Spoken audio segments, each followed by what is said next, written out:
Yo les mecs!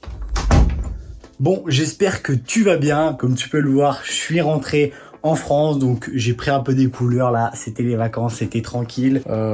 La coupe de cheveux, on en parle même pas. Gros carnage, c'est pas grave, on va quand même se faire une petite vidéo parce que comme t'as pu le voir, dimanche, on a loupé une vidéo. On n'avait pas trop le time. Bon, c'est pas trop grave, on a quand même eu quelques messages, mais voilà, tout va bien, on est encore là. Il y a pas de problème, on n'a pas eu de soucis particuliers. Donc voilà, ça roule. Pour l'instant, c'est un peu la galère parce qu'on ne peut pas trop aller au street avec Cam et tout, donc on se fait des petites vidéos tranquilles. Aujourd'hui, comme tu as pu le voir, le titre de la vidéo, on va se voir les 5 mythes les plus fréquents que j'entends ou que j'ai entendu sur le hockey. Donc c'est parti, je vais t'emmener un peu dans ma journée et puis on va se voir les 5 mythes qu'on entend le plus sur le hockey. Et comme ça, dans les commentaires, tu pourras me dire si toi aussi, à ton bahut, si toi aussi, même ne serait-ce que dans la vie de tous les jours, t'entends ce genre de choses qui nous font siffler un peu les oreilles. Donc voilà, c'est parti. Et à la fin de la vidéo, tu me diras si dans les commentaires, t'es d'accord avec moi ou pas. Ok, je branche le micro parce que j'avais oublié comme un ahuri et c'est parti. Ok, on commence tout de suite par le premier mythe que j'entends tout le temps. Et là, je l'entends de partout. Là, j'ai entendu de partout celui-là. C'est le hockey, c'est un sport dangereux. Bon, je sais même pas si je devrais en parler parce que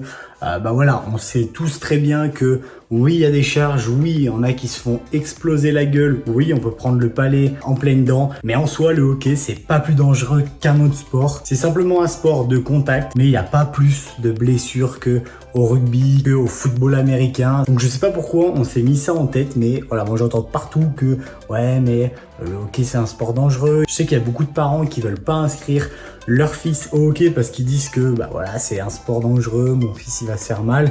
Voilà, tout ça c'est des conneries. Si je prends l'exemple de mes potes ou même de moi-même, on s'est rarement fait mal. Ça fait hyper longtemps qu'on fait du hockey. Bien sûr qu'on s'est fait mal, mais voilà, comme dans tous les sports, forcément qu'on s'est blessé. Là, en une quinzaine d'années de hockey, je trouve qu'on s'est pas beaucoup blessé, enfin c'est mon avis, mais voilà, j'entends dire ouais, le hockey c'est un sport dangereux.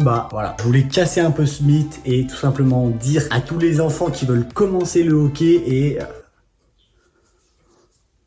mais voilà, à tous les enfants qui veulent commencer le hockey que leurs parents, putain, je sais pas parler français ou quoi. À tous les enfants qui veulent commencer le hockey, montrez cette vidéo à vos parents et dites-leur que le hockey c'est pas un sport dangereux. C'est un sport de contact, certes, mais c'est pas un sport dangereux. Ça me saoule ce temps de merde. Bon, aujourd'hui je mets les habits de chantier et j'ai un peu de taf. Pas de hockey aujourd'hui. Aujourd'hui on rénove une maison. Donc là c'est parti, je prends la bagnole et direction la maison.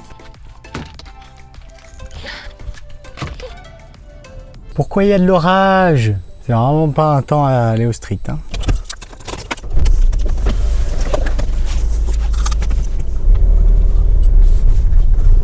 Bon, je suis désolé pour la stabilité de l'écran. Je fais comme je peux. Je sais pas si ça vous le fait aussi, mais je suis parti 3 semaines en vacances et là, quand je reviens, j'ai l'impression d'avoir tout perdu. Je sais pas, dites-moi si vous aussi ça vous fait ça. Moi, à chaque fois, mais vraiment à chaque fois que je pars, soit en vacances et que j'arrête un peu le sport, parce que là pendant 3 semaines j'ai rien branlé, et je perds tout, mais alors tout. Après je suis obligé de charbonner pour rattraper le niveau que j'avais. Donc là, comme je suis parti 3 semaines en vacances, comme vous le savez, là je reprends le sport à fond, je reprends la prépa physique à balle et je suis hyper motivé, mais au début c'est tellement dur. Je vous ai mis là-bas dans le coin pour éviter que je regarde l'écran. Du coup, je disais, ça fait 3 semaines que j'ai rien fait et je trouve ça hyper galère. J'ai fait une séance tout à l'heure, j'ai galéré à reprendre et du coup, je sais pas si toi ça te le fait.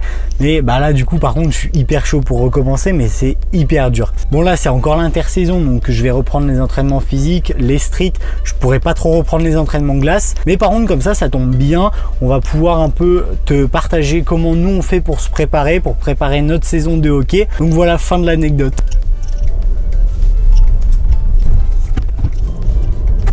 Pour le mythe numéro 2 que j'entends H24, c'est le hockey, c'est dur à suivre. Alors, je peux comprendre que ça peut être dur au premier abord à suivre, mais je peux t'assurer que quand tu t'intéresses un minimum aux règles, à comment le jeu se joue, en fait, c'est hyper simple à comprendre. Je sais qu'autour de moi, il y a pas mal de gens qui vont pas voir de match parce que ils n'arrivent pas à suivre le palais, ils n'arrivent pas à suivre le match. Je peux comprendre, mais franchement, un match de hockey, quand tu t'intéresses un minimum aux règles, si tu regardes cette chaîne et que t'es jamais allé voir un match de hockey, je vais te donner 2-3 conseils pour te préparer. Tu vas sur internet, tu regardes toutes les règles, tu regardes comment le hockey se joue, tu regardes tout ce qu'il y a à savoir avant d'aller voir un match et je peux te garantir que tu vas arriver à suivre le match. C'est vraiment un mythe parce que c'est pas plus compliqué que le foot, c'est pas plus compliqué que le rugby, il y a des hors-jeux, des dégagements interdits et après ça joue quoi, après il y a des buts. Et voilà, ça m'énerve les gens qui disent que c'est dur à regarder un match de hockey parce que c'est pas vrai. Bon, je suis arrivé au hangar et le problème c'est que je dois charger tout ça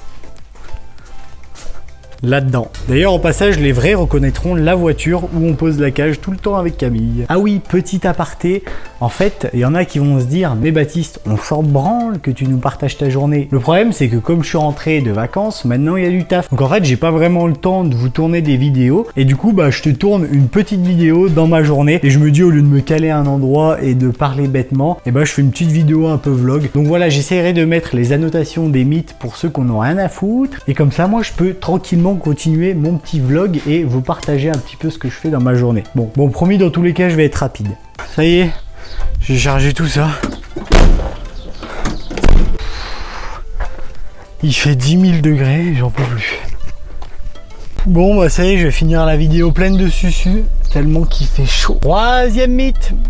Le hockey, c'est pour les mecs. Bon, là, je vais parler à nos amis, les filles, qui regardent cette chaîne. Bon, il y a à peine 8% de filles qui regardent cette chaîne, donc c'est pas grave, mais on va quand même parler à ces jeunes filles qui osent pas faire de hockey parce que voilà, peut-être qu'elles se disent que c'est un sport de mec.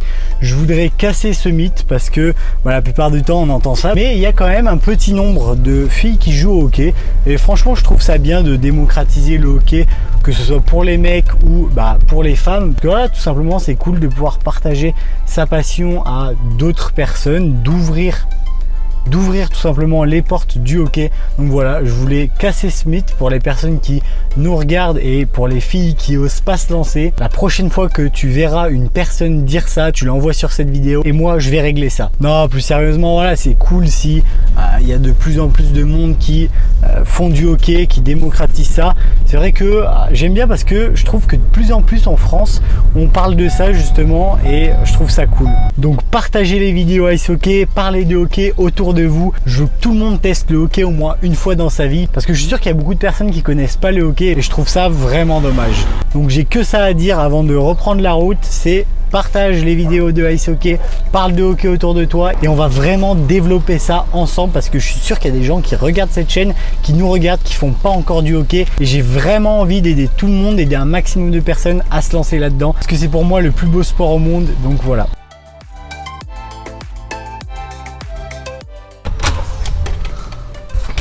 Bon, je suis arrivé chez mon frangin et moi-même. Donc on est en train de retaper une baraque avec mon frangin.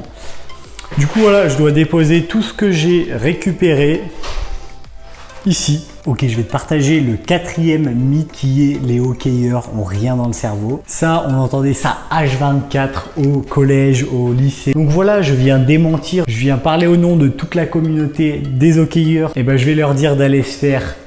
Le hockey, c'est à la fois un sport de concentration, à la fois un sport d'endurance, à la fois un sport physique. Il faut avoir une vision de jeu, il faut réfléchir à ce que tu vas faire en même temps que tu patines. C'est vraiment un des sports les plus complets au niveau réflexion mentale. Combiné au sport, il faut avoir un mental pour se préparer physiquement, pour tenir tous les matchs. Donc juste ce que je viens d'énumérer, ça détruit tout. Donc tous les hockeyeurs, pour faire ce sport, on en a dans le cerveau. Donc voilà, bisous les rageux, mais le hockey, c'est un des sports où on doit le plus réfléchir. Bon, cette vidéo n'a plus aucun sens. Je suis trempe de chaud, bref.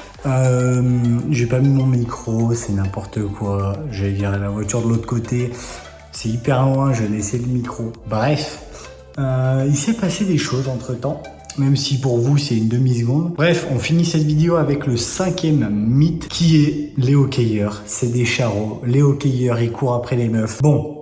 Je vais pas vous cacher que dans un sens, il y a beaucoup de hockeyeurs qui courent après les meufs, mais après, j'ai envie de dire, est-ce que c'est vraiment le hockey qui fait ça? Je ne pense pas. Je pense que c'est la personne en elle-même.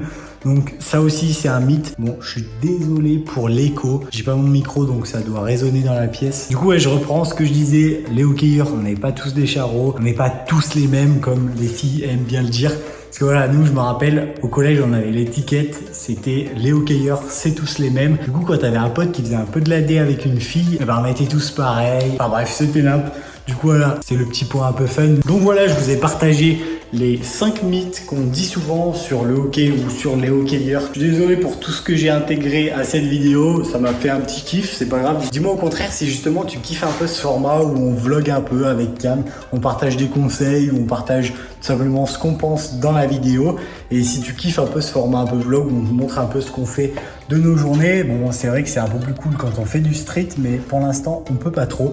Moi je vais reprendre les entraînements physiques, donc je vais te partager des petits conseils physiques sur comment est-ce que je me prépare, comment je fais ma prépa de la saison tout simplement. Donc ça arrive prochainement. Là on est un peu chargé, donc si des fois il y a des semaines où on sort qu'une vidéo, grand max, bon c'est juste qu'on n'a pas beaucoup de temps, mais on va reprendre un gros rythme à partir du mois d'août, septembre, donc ça va être cool. On va reprendre les vidéos analyse Ligue Magnus, je sais qu'il y a beaucoup de personnes qui les attendent, donc ça va être trop cool. J'ai trop hâte de me poser, d'analyser les matchs de la semaine, de vous faire un débrief, enfin bref, il y a du lourd qui arrive sur cette chaîne, donc restez connectés, n'oublie pas de t'abonner, de liker et de partager la vidéo. Partage vraiment à tous tes potes. Nous, ça nous soutient et c'est grave cool. Si tu veux qu'on puisse continuer cette aventure avec Cam, soutiens-nous. Pas de questions cachées dans cette vidéo. On arrête les questions cachées pour le moment parce qu'on doit faire la vidéo du tirage au sort de qui a remporté du coup le cadeau du mois. Enfin, je dis du mois, mais du coup, il y a 2 mois qui sont écoulés. Donc là, on s'est pas trop tenu. J'espère que tu nous en voudras pas trop. Et voilà, la vidéo du tirage au sort arrive prochainement. On vous le promet, courant juillet. Normalement, on devrait se voir avec Cam et faire la vidéo. Donc voilà, c'est tout pour cette vidéo. J'espère que ce petit format t'a plu. Donc dis-nous si t'as kiffé, pas de questions cachées. Mais voilà, tu peux commenter comme d'habitude, liker et on se dit à la prochaine. Ciao!